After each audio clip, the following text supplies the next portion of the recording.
Bueno, comenzaría a decirles un balance de esta reforma educativa a más de 2 años de su aplicación. Haríamos una evaluación realmente de qué han hecho el gobierno federal, la Secretaría de Educación Pública y los secretarios de los estados, si realmente pasan la prueba de ser excelentes estadistas como Enrique Peña Nieto, excelente secretario de Educación Pública. Vamos a ver si realmente es idóneo, igual que los secretarios de Educación en todos los estados, porque aquí a más de 2 años diríamos qué pasó con el nuevo modelo educativo.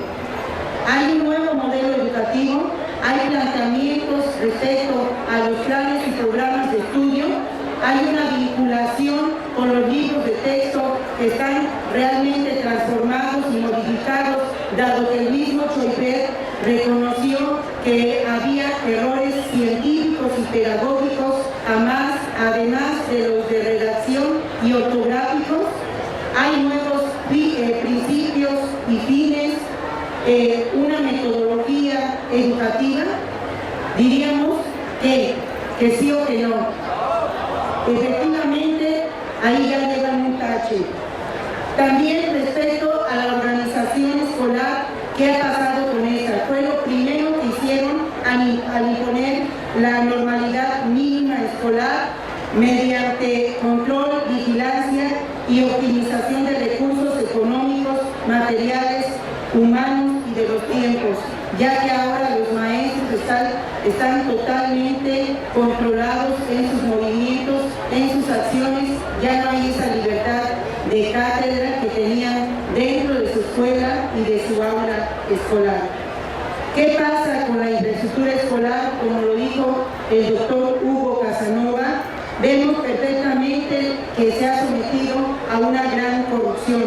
¿Y quiénes están ahí de por medio? Claro, son los organismos internacionales como el Banco Mundial y la Organización para el Comercio y Desarrollo Económico, la OCDE, quienes han señalado que México requiere una urgente intervención en las escuelas.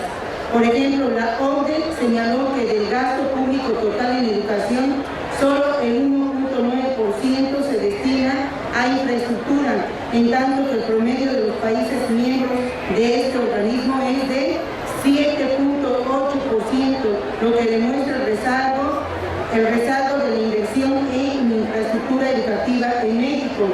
Pero, ¿qué ha pasado? Aquí en el caso del Banco Mundial recomienda a las autoridades mexicanas fortalecer la infraestructura, pues hay evidencia de la influencia positiva de esta en la calidad educativa.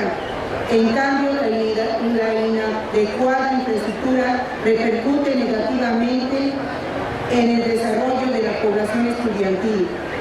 Por su parte, la ONU revela que los 10 estados más pobres del país son Chiapas, Guerrero, Oaxaca, Veracruz, Hidalgo, Michoacán, Guanajuato, Puebla, Zacatecas y San Luis Potosí. Y no ejercen los recursos del Fondo Regional destinado a reducir la desigualdad, lo gastan en arreglar calles y carreteras, pavimentación, banquetas y baches, en vez de invertir en educación, como es en la infraestructura, en maestros, en proyectos, programas educativos, planes de estudio o materiales didácticos. Además de la desviación de estos fondos, existe la falta de transparencia en la aplicación de recursos destinados a la infraestructura educativa. Y sobre el sistema de información y gestión educativa, el CIGE, es ahí donde está la ficha de cada uno de los maestros y los alumnos, y es el seguimiento de manera puntual de lo que hacen en lo laboral, en lo administrativo, respecto a si tienen faltas, a si van a las marchas, en fin, hay un seguimiento de la observación conductual, académica, profesional, laboral de los docentes. Ahora, respecto a la autonomía de gestión escolar, ustedes saben ahí perfectamente que esto depende del acuerdo 717 publicado el 7 de marzo del 2014 en el Diario Oficial, y ahí se dan los lineamientos y normatividad que tienen que seguir las autoridades locales y municipales, y allí viene también ya lo que se va a empezar a implementar en los estados. Por ejemplo, en Tijuana, Baja California, ya se da la municipalización y es una tarea pendiente que se tiene desde la Alianza por la Calidad Educativa, en la que se iba a implementar la municipalización, es decir, que la educación ya también iba a ser responsabilidad de los municipios. Aquí vemos claramente cómo la gestión escolar va a recaer en los padres de familia. Tenemos ya escuelas en el Estado de México o también en tenemos escuelas en Veracruz y preparatorias en el Estado de México, donde ya se les está cortando la luz por no pagarla. También hay problemas del agua y, en fin, era algo que estábamos denunciando antes de que se impusiera la reforma educativa que iba a suceder. Y con la autonomía de gestión escolar vemos claramente cómo la responsabilidad del mantenimiento, la infraestructura y la operación de papelería en las direcciones pues va a recaer claramente en los padres de familia. De ahí vemos una de las partes que tiene la privatización de la educación. Por la otra, ¿qué pasa con las escuelas de tiempo completo? Se había anunciado que se iban a hacer 40,000 escuelas al término del sexenio de Enrique Peña Nieto, y aquí vemos que tiene serias dificultades, sobre todo respecto a la alimentación, porque esta alimentación tiene un costo de 17 a 27 pesos diarios, en tanto el gobierno federal otorga a los estudiantes 1,275 pesos para el servicio de alimentación y para adquirir los enseres e insumos, es decir, le toca a cada estudiante 6 pesos al día. Sin embargo, esos fondos continuamente no llegan. Por su parte, Choipet reconoció que de las 20,000 escuelas de tiempo completo que hay en el país, solo 41,3%, es decir, 12,000, cuenta con un comedor, por lo que existe un rezago en la atención de los alumnos en este rubro. Además del comedor se necesita sala de cómputo, espacio de usos múltiples, instalaciones deportivas, así como contratar maestros de inglés, del uso de tecnología de información y comunicación, las TIC, en apoyo al aprendizaje, de educación física y de educación artística.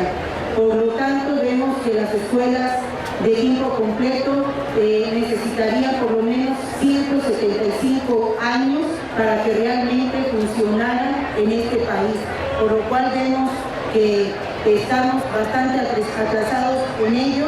Sin embargo, los estados están haciendo la tarea para que el mayor número de escuelas se vaya a tiempo completo. ¿Por qué? Porque los gobiernos estatales reciben una partida especial por tener el mayor número de escuelas de este tipo. Por la otra, entraríamos ya respecto a lo que pasa con la evaluación docente y la lucha magisterial.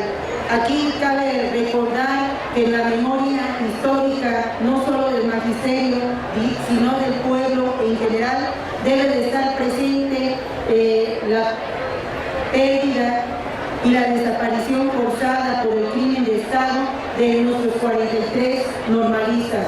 Hace algunos días egresaron compañeros que ya son maestros y que esperemos muy pronto estén frente al grupo, los egresados de la Normal Rural de Ayotzinapa, Isidro Burgos, y creo que en nuestra mente y corazón debe de estar la desaparición de estos 43 normalistas. También recordamos al profesor Claudio Castillo de la CETEC, de la CENTE, que el 24 de febrero cayó precisamente por los golpes certeros y cobardes de la Policía Federal, cuando 8 días antes el gobierno federal y estatal se habían comprometido de que para ese 24 de febrero de 2015 iban a sentarse a la mesa de negociación. Sin embargo, como siempre, no tienen palabra y la traición no se hizo esperar y los maestros se vieron en la obligación de bloquear el aeropuerto internacional de Acapulco. Sin embargo, fueron obstaculizados y golpeados quienes iban al frente, quienes que eran mujeres con sus niños y personas de edad. Y bueno, ahí cayó nuestro compañero Claudio Castillo, que tenía 8 años de haberse jubilado. Él tenía problemas de movilidad, era parapléjico. También el 7 de junio del 2015 también tuvimos un caído. En este caso fue el estudiante Antonio Vivar Díaz, y por eso nosotros decimos ni perdón ni olvido. Ahora, cabe recordar que la reforma educativa es una serie de acuerdos, alianzas, compromisos y pactos entre los poderes fácticos nacionales e internacionales y con el trasfondo que hay de por medio respecto a la intención de la privatización de la educación y el despojo de los derechos laborales de los trabajadores de la educación. Y quienes están atrás de esta reforma educativa están justamente lo que Hugo mencionó, que son los poderes fácticos. Por un lado tenemos aquellos que nos dan los préstamos, como son el Fondo Monetario Internacional, el Banco Interamericano de Desarrollo, el Banco Mundial. Aquellos que están poniendo en jaque y en una grave crisis a Grecia, y que nos vemos en ese espejo porque a mediano plazo seguramente vamos a estar perdiendo muchos derechos humanos en este país, como son la educación, la salud, la cultura, la recreación. En fin, estamos por enfrentar graves crisis, dado la corrupción y el endeudamiento que han hecho estos malos gobiernos en nuestro país, y que han puesto como moneda de cambio las reformas estructurales, como son la energética o la de telecomunicaciones, así como la venta a los extranjeros de nuestras costas, así como también las minas. Es decir, los recursos naturales son los que se entregan a estas grandes transnacionales y a estos grandes bancos. Por otra, también tenemos a la Organización para el Comercio y Desarrollo Económico, que es una empresa transnacional que vende políticas educativas bastante caras y de las cuales salieron 2 documentos rectores. Uno de ellos son los avances en las reformas de la educación básica en México, con una perspectiva desde la OCDE, y el segundo documento es el Acuerdo de Cooperación México-OCDE para mejorar la calidad de la educación de las escuelas mexicanas, en la cual están contenidas las 15 recomendaciones que después, en el 2013, se elevaron a rango constitucional.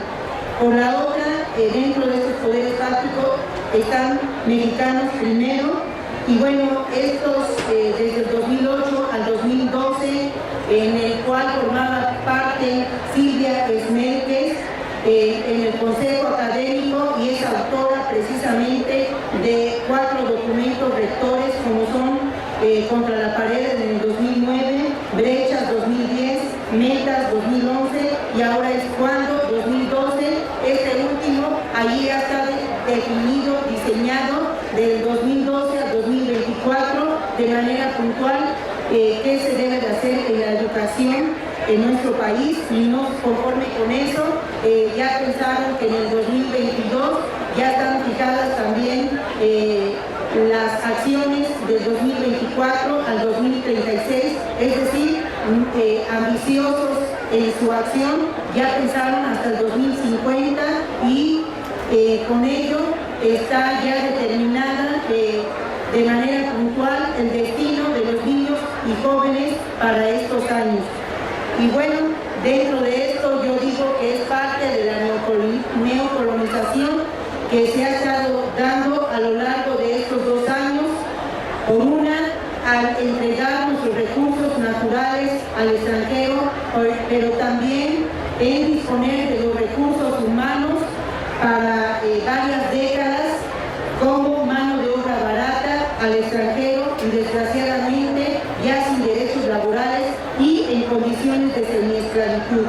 Ahora, pasando a la reforma, nosotros decimos que es una reforma impuesta porque por una parte fue aprobada sin análisis y discusión por parte de los diputados y senadores, es decir, de un día para otro pasó de diciembre el 20 de diciembre del 2012 al 21 de diciembre del 2015 de la Cámara de Diputados a la Cámara de Senadores, y ese mismo día se aprobó. Entonces, si le preguntamos y también hacemos la evaluación a los diputados y senadores, definitivamente no van a saber qué contenía esa reforma educativa, y sobre todo que se basa en dos pilares fundamentales, que es la calidad educativa y la evaluación. Nosotros decimos que carece de legitimidad porque no tomó en cuenta a los maestros, alumnos, padres de familia, investigadores o académicos. Yo les preguntaría a los maestros de Michoacán si alguno de ustedes fue consultado para la elaboración de esta reforma educativa. Que levante la mano. Levante la mano, por favor, los que no fueron consultados para la imposición de esta reforma educativa. Ahí vemos claramente que los principales afectados fuimos los maestros y somos los principales actores para que esta reforma educativa avance. El mismo secretario de Educación, Emilio Solpet, reconoció que la reforma educativa es posible con la participación de los maestros. Si los maestros, esta reforma es letra muerta, compañeros. También decimos que no tiene ningún contenido pedagógico. Como lo mencioné anteriormente, no hay un modelo educativo con planes y programas de estudio y libros de texto modificados. Decimos que es regresiva y lesiva porque privatiza la educación y afecta los derechos laborales de los trabajadores.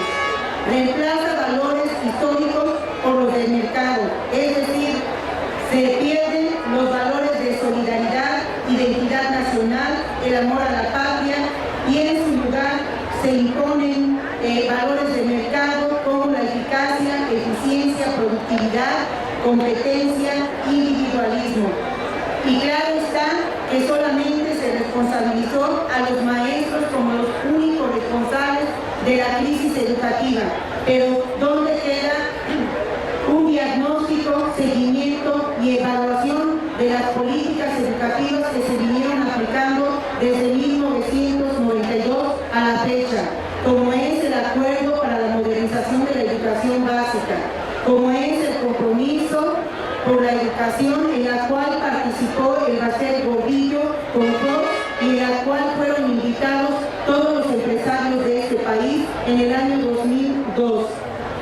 ¿Qué pasó con la Alianza por la Calidad Educativa? ¿Qué pasó con Enlace, que resultó un rotundo fracaso? Sin embargo, se le cambia el nombre y ahora se llama Planea. También, ¿qué pasó con Carrera Magisterial?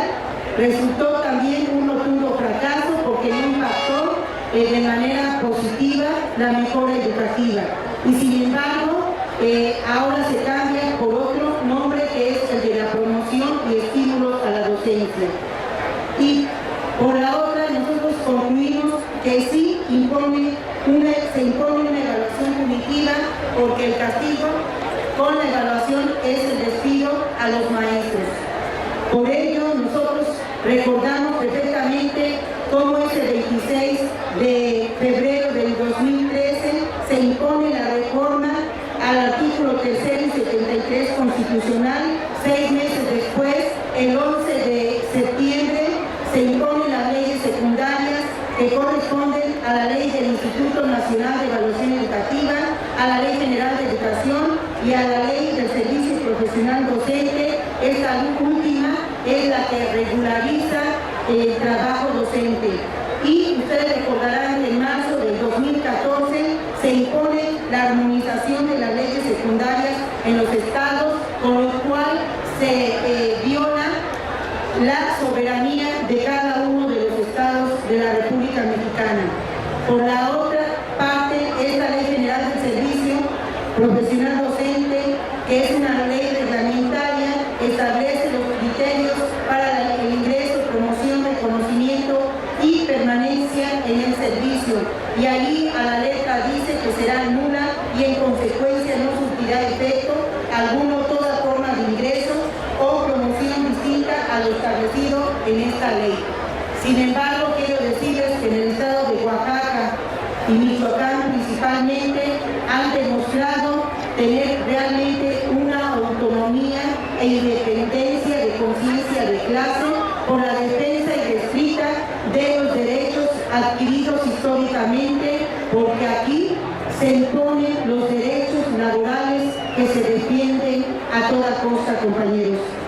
Y les he de decir que esta Ley General del Servicio Profesional Docente desconoce y anula por completo la plaza base y, como lo dice el artículo 4, para los efectos de la presente ley se establece el nombramiento al documento que expide la autoridad educativa o el organismo descentralizado para formalizar la relación jurídica con el personal docente, directivo y de supervisión en razón de su temporalidad podrá ser provisional.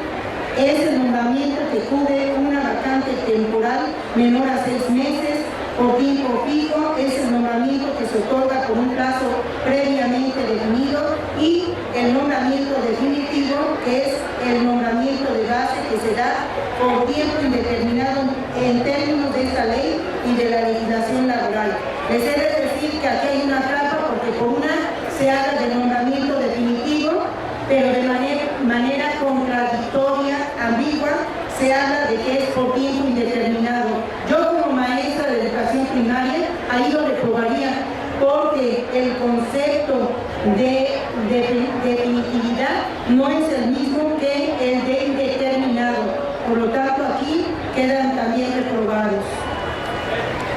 Y bueno, respecto a la permanencia en el servicio, ustedes recordarán que hubo amparos que se interpusieron ante la Suprema Corte de Justicia y se basaban en los artículos 52, 53, octavo y noveno transitorio de la Ley General del Servicio Profesional Docente, pero ninguno de estos que se tomó, de los 27, fueron de la Coordinadora Nacional de Trabajadores de la Educación.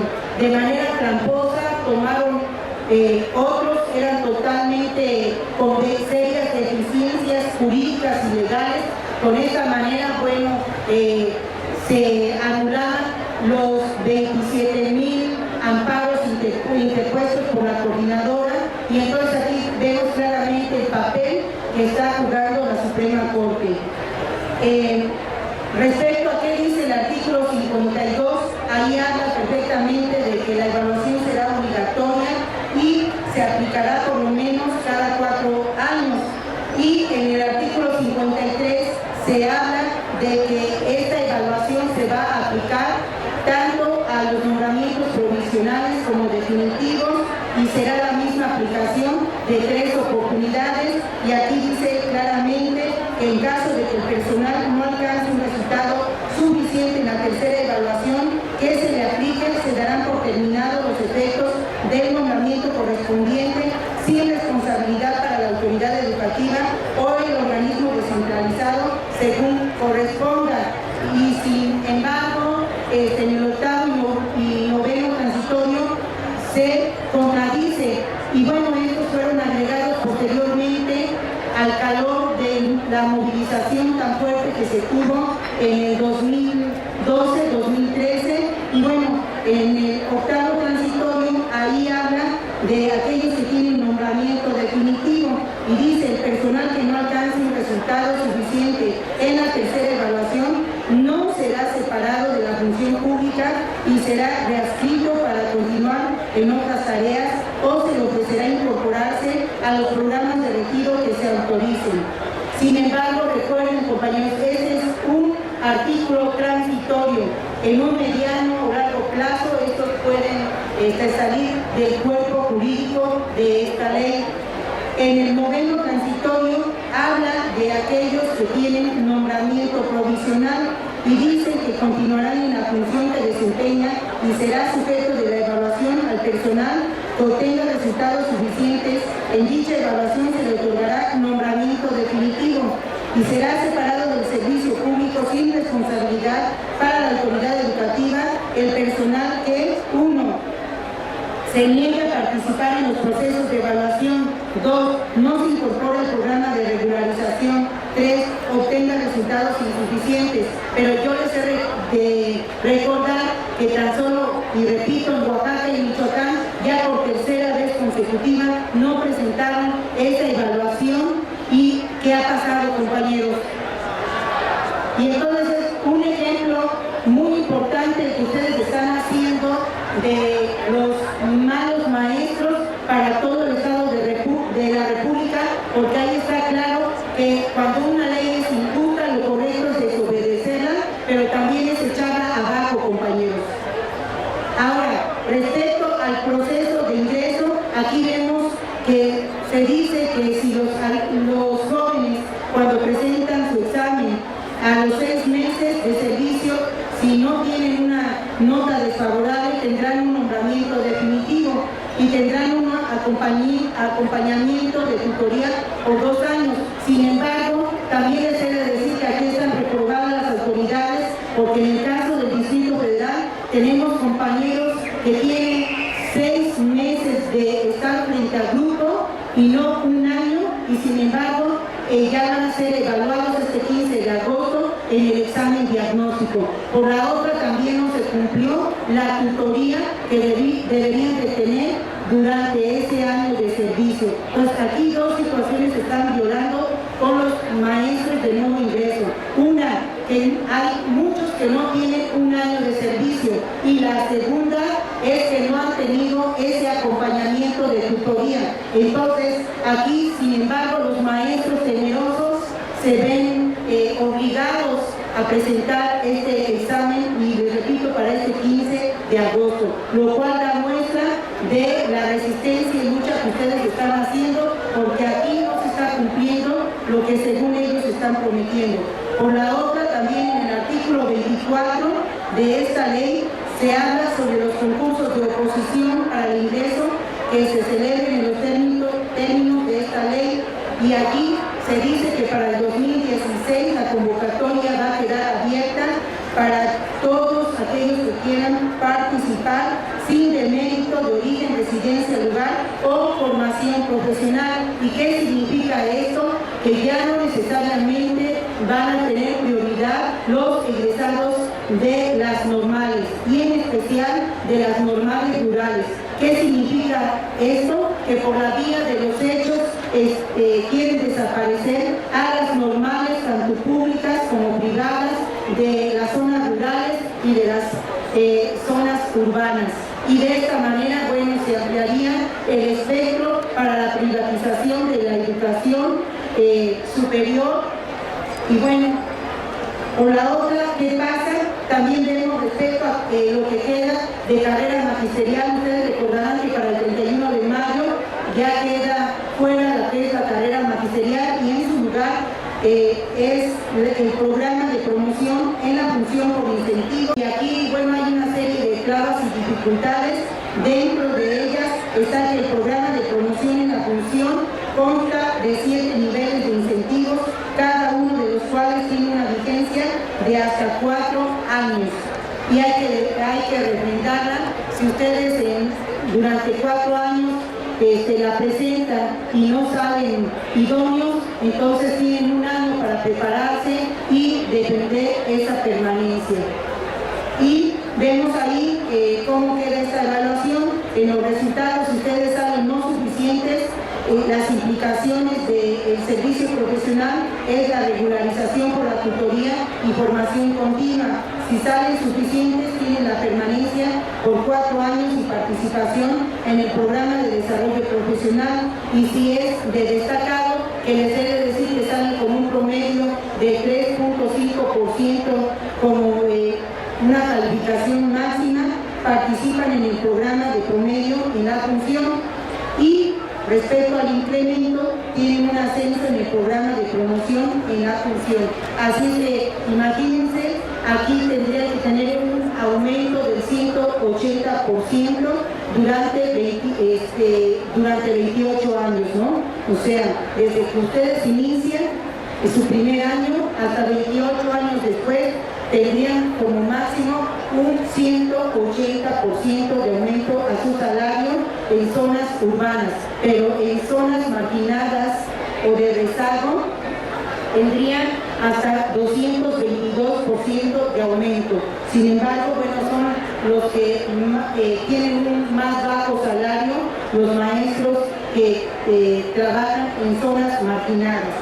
Ahora, respecto a por qué estaban tan furiosos, sobre todo el Instituto Nacional de Evaluación Educativa, que tiene la función de evaluar la calidad, el desempeño y resultados del sistema educativo nacional en la educación preescolar, primaria, secundaria y media superior, y es quien define los programas anual y de mediano plazo para llevar a cabo los procesos de evaluación, y estaban tan preocupados en esos 11 días de suspensión indefinida. Ustedes recordarán que fue el 27 de mayo que se anunció por parte de la Coordinación Nacional de Servicio Profesional Docente de que quedara en suspenso la evaluación a la docencia, y bueno, esto se echa atrás el 8 de junio del 2015, dada la presión que se tenía por los poderes fácticos, los partidos políticos, la Suprema Corte de Justicia, y aquí tenemos hasta la propia Secretaría de la Defensa Nacional, la cual señalan y presionan muy fuerte al secretario de Educación Pública para que se le obligue a de nuevo restaurar el calendario de la evaluación. Y bueno, ya mencionamos cuál es la trayectoria profesional docente en la regularización que se tiene que hacer respecto a lo laboral, y tiene que ver con el ingreso, promoción, reconocimiento y permanencia, y es esas 4 partes las que se van a evaluar. Y nosotros preguntaríamos si realmente la evaluación estandarizada que se piensa aplicar realmente, y ustedes me van a contestar con un sí o un no, si realmente mejora la educación. ¿Hay equidad? ¿Hay una evaluación justa? ¿Atiende la diversidad? ¿Toma en cuenta la participación de todos? Bueno, respecto a la evaluación justa, yo les pondría algunos aspectos que se manifestaron en la evaluación del examen de oposición 2014-2015, en lo que consta de que no se ofrece lo que se promete, como fue el caso del primer concurso de ingresos al servicio educativo, donde 51.471 docentes clasificaron en alguno de los niveles idóneos, pero no todos obtuvieron una plaza, pues el número de lugares ofertados fue de 11.773, que serán supuestamente para los sustentantes con mejores calificaciones según el orden de prelación. No se respetan los perfiles, por ejemplo, médicos imparten clases de inglés en secundaria. Es injusto que la estabilidad laboral dependa de 2 o 3 exámenes y que un maestro de nuevo ingreso sea mejor por haber aprobado un examen y desplaza al docente en servicio con experiencia. No se toma en cuenta el trayecto formativo, la antigüedad ni la experiencia laboral. Hay quien presenta examen y obtiene resultado idóneo, pero aparece en otra lista de prelación y por ello se le amenaza con el despido. Y bueno, les pondría un ejemplo concreto de una joven en Chiapas que presentó el examen y dice: yo soy una de las que se quedaron sin plaza, siendo 2 idóneos y en el primer lugar de mi categoría. Pedí que me mandaran a cualquier lugar de México, pero dijeron que no se puede hacer nada, que no hay plazas y que me fuera a mi casa a esperar a ser llamada. Por más que me presenté todos los días y que me reconocen cuando llego a preguntar, hablé con el secretario de Educación en Chiapas y me dijo que no había plazas, que no se convocaron y sin embargo dieron las fichas de acuerdo a los resultados obtenidos como idóneos y se justificaron diciendo que ellos no tienen la culpa. Me siento estafada, como y le salen con que a Chuchita la bolsearon, que siempre no hay premio. Y bueno, aquí ustedes también tienen un acierto a su favor, porque los jóvenes que egresan de las normales deben de tener una plaza y no ser estafados como miles de jóvenes a nivel nacional. Yo les pondría el ejemplo también en Sonora, nada más se concursaron 3 plazas y participaron 1.500 sustentantes, para que vean las trampas y la mentira que hay allí. Bueno, respecto a esta evaluación se dice que hay un perfil que está integrado por 5 dimensiones. Una de ellas es sobre el aprendizaje a los alumnos, la segunda es sobre la organización al trabajo educativo, la tercera es sobre la formación continua y la quinta es la participación que deben de tener los docentes en la escuela y la comunidad. ¿Cuáles son las herramientas de evaluación del desempeño? Según ellos es la observación en el aula, la entrevista al docente, el portafolio de evidencias y la autoevaluación. Pero entonces, ¿en dónde queda el examen punitivo? Realmente lo que nosotros advertimos con los testimonios de los que han hecho el examen nos da muestra clara de que este es un examen estandarizado, porque solamente es de medición, de opción múltiple, de reactivos y respuestas ambiguas y confusas, es rígido, exhaustivo. Tan solo los que presentaron el examen de educación media superior de oposición fue de 11 horas, imagínense, desde las 8 de la mañana hasta las 7 de la noche. También decimos que es pragmática, antipedagógica, externa, desintegradora y parcial, clasificatoria, descontextualizada, inequitativa, injusta, incongruente, clasista, discriminatoria, excluyente, autoritaria, punitiva, conductista, instrumental, utilitarista, mercantil, homogeneizante, de memorización y para colmo están mal redactadas con errores ortográficos y se repiten las preguntas. Entonces creo que esto es toda una falta de respeto a la inteligencia de los maestros. Por eso, como dice Manuel Pérez Rocha, al usar la evaluación para propósitos administrativos, el INE y la SEP se convierten en un tribunal anticonstitucional en cuyos procesos el maestro solo, aislado, no tiene medios para defender sus derechos. El maestro queda así en el riesgo de sufrir todo tipo de arbitrariedades y yo le agregaría de vejaciones y humillaciones, que no serán conjuradas aun cuando los procesos e instrumentos de la evaluación sean muy sofisticados. Y para colmo, ya se ha dicho que van a emplear al ejército para custodiar las sedes y también lo replica el Instituto Nacional de Evaluación Educativa. Esta reforma está centrada en la evaluación y en estas metas anuales del 2015-2020 están ya definidas 194 evaluaciones. Entonces, para eso sirven precisamente los cursos, para que ustedes se preparen, los capaciten para cómo presentar este tipo de evaluaciones estandarizadas. Respecto al calendario de evaluaciones 2015, ya se aplicaron en la promoción del 20 al 22 de junio evaluaciones para dirección, supervisión y apoyo técnico pedagógico. Para el ingreso al servicio profesional docente ya se aplicó la segunda semana de julio del 11 al 19. Al final del primer año, del 15 y 16 de agosto, que es la evaluación diagnóstica. Y la evaluación del desempeño para el primer grupo está contemplada de septiembre a noviembre del 2015 con 150,000 docentes de educación básica y 25,000 de educación media superior. El segundo grupo es para febrero a mayo del 2016, en la cual participarán 200,000 maestros.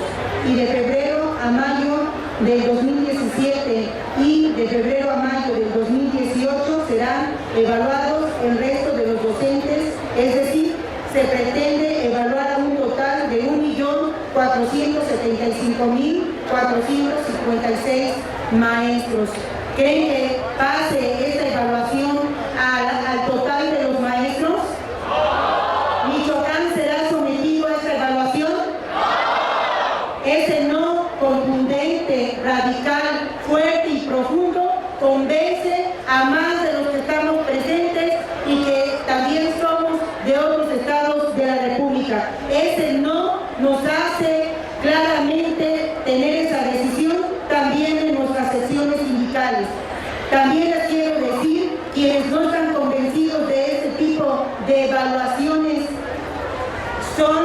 Por una parte, la UNESCO, quien dice claramente que nos queda duda de si con estos instrumentos se puede medir todo lo que se necesita para ser maestro. Y puede tal vez medirse que conoce enfoques metodológicos, los programas, pero la actitud, el comportamiento moral, la vocación, no se pueden medir ahí.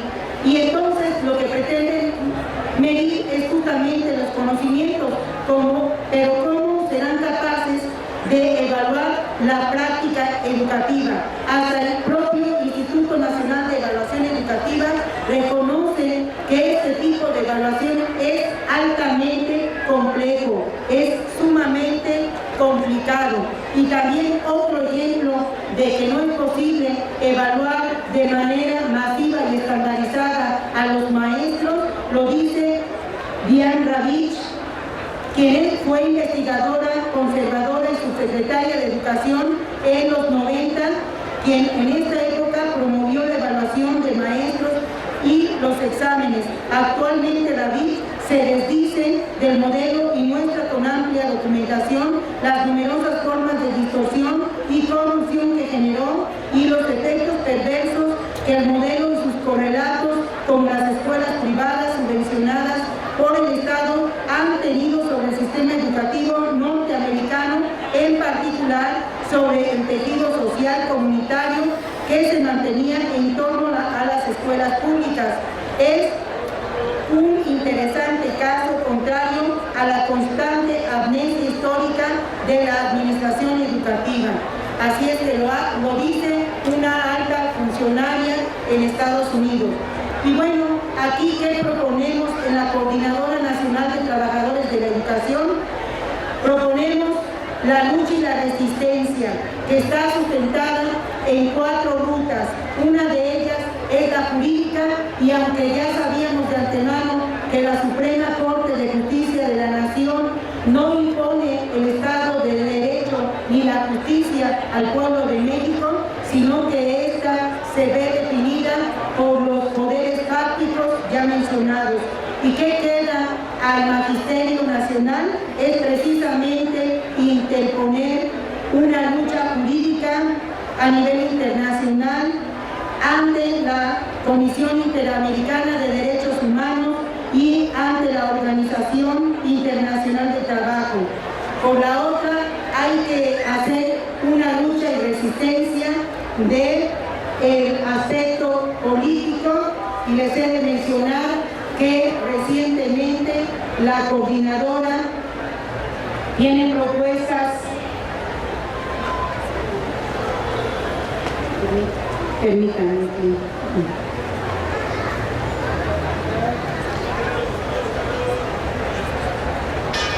Tiene acuerdos muy claros, y estos fueron propuestos en la Asamblea Nacional Representativa el 15 de julio del 2015. Ahí dice que seguimos sosteniendo la lucha en defensa y reivindicación de nuestras principales demandas de orden educativo, laboral, jurídico, social, político y sindical, y nos mantenemos en alerta máxima ante los planes privatizadores y medidas represivas implementadas por el Estado mexicano, con las que se vulneran los derechos básicos e históricos de educación, empleo, salario, salud y jubilación dignos a que todo ciudadano mexicano tiene derecho. Por lo anterior, convocamos al pueblo a desarrollar de manera conjunta el proceso de acumulación de fuerzas, la táctica de resistencia organizada y desobediencia civil pacífica en defensa de la educación pública, la estabilidad laboral y por la anulación de la evaluación punitiva. Fortalecer el plantón nacional. Se ratifica el acuerdo de la coordinadora de hacer un llamado a todos los trabajadores de la educación del país para movilizarnos en los estados y a nivel central en el marco de la unidad de lucha.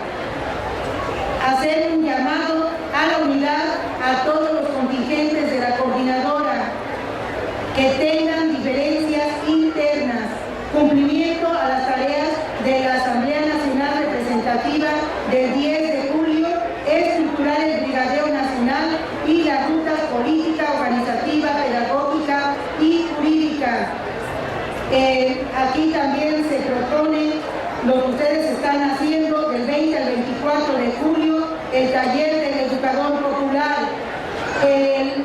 También se habla de una marcha en contra de la municipalización en el estado de Guerrero.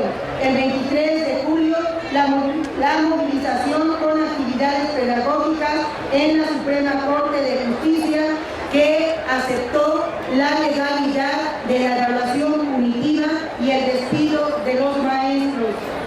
El 25 de julio se propone la reunión de la Dirección Política Nacional. Este mismo día, la próxima Asamblea Nacional Representativa al término de la Dirección Política.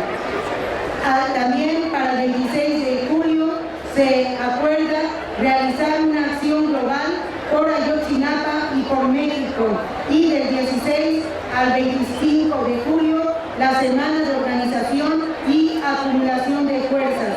Esta Asamblea Nacional Representativa se pronuncia en apoyo a los padres de familia de la comunidad de San Pedro Mati, Ocotlán, Oaxaca. Y como ven, la lucha es ardua, compañeros, pero estamos dispuestos a avanzar el magisterio, hombro con hombro, codo con codo, con el pueblo organizado de este país. De ahí que también yo digo que la carta más fuerte y poderosa es la ruta pedagógica, en la cual ustedes están ya sumamente avanzados con las escuelas integrales, y yo los invito, compañeros, compañeras, de que tomen esta actividad pedagógica como un ejemplo para todo el país, porque créanme que nosotros estamos mirando seriamente lo que ustedes hacen para también retomar la riqueza pedagógica que tenemos los maestros. Por eso, para mí, la ruta pedagógica es estratégica. Para mí es estratégico las escuelas integrales que ustedes están realizando y que se tienen que multiplicar por decenas, por cientos y por miles en todo el estado y a nivel nacional, compañeros, porque no nada más es de manera aislada el aspecto pedagógico. El aspecto pedagógico está vinculado a la liberación, independencia y soberanía del pueblo de México. Así como ven, es muy grande el compromiso y los retos que ustedes tienen en esa tarea, en esas actividades que tienen que dar como resultado en su educador popular. Así es que les hago la invitación, compañeros, que cada uno de ustedes dé su mejor aportación en este evento. Y bueno, aquí estamos multiplicando la movilización, la lucha y resistencia en más de 26 estados de la República, y en la cual ya también los padres de familia se están organizando para participar en la defensa de la educación. Por eso nosotros decimos que maestros y pueblo unido avanzaremos hasta las últimas consecuencias, y que tenemos claridad en que nuestra protesta debe de ir acompañada de propuestas. ¿Y cuáles son estas? Es la abrogación de las reformas al artículo 3 y 73 y sus leyes secundarias, generar el debate nacional y popular sobre educación, realizar una consulta formal y sistemática de los retos de la educación que culmine en un Congreso Educativo Nacional. También se está proponiendo un Congreso Nacional sobre evaluación. ¿Y quién mejor que nosotros, los padres de familia, estudiantes, investigadores, para dar una propuesta de educación alternativa? Tenemos aquí cuáles son los lineamientos para una evaluación distinta, como lo dice Hugo Aboites. Ellos plantean que la evaluación es sobre todo un acto de gobierno. Nosotros luchamos por una evaluación que esté fundamentalmente en manos de estudiantes, maestros, padres de familia y comunidades. Ellos plantean una evaluación vertical, nosotros planteamos una evaluación horizontal, pero también de abajo hacia arriba. Ellos plantean una evaluación autoritaria, nosotros insistimos en construir una evaluación democrática.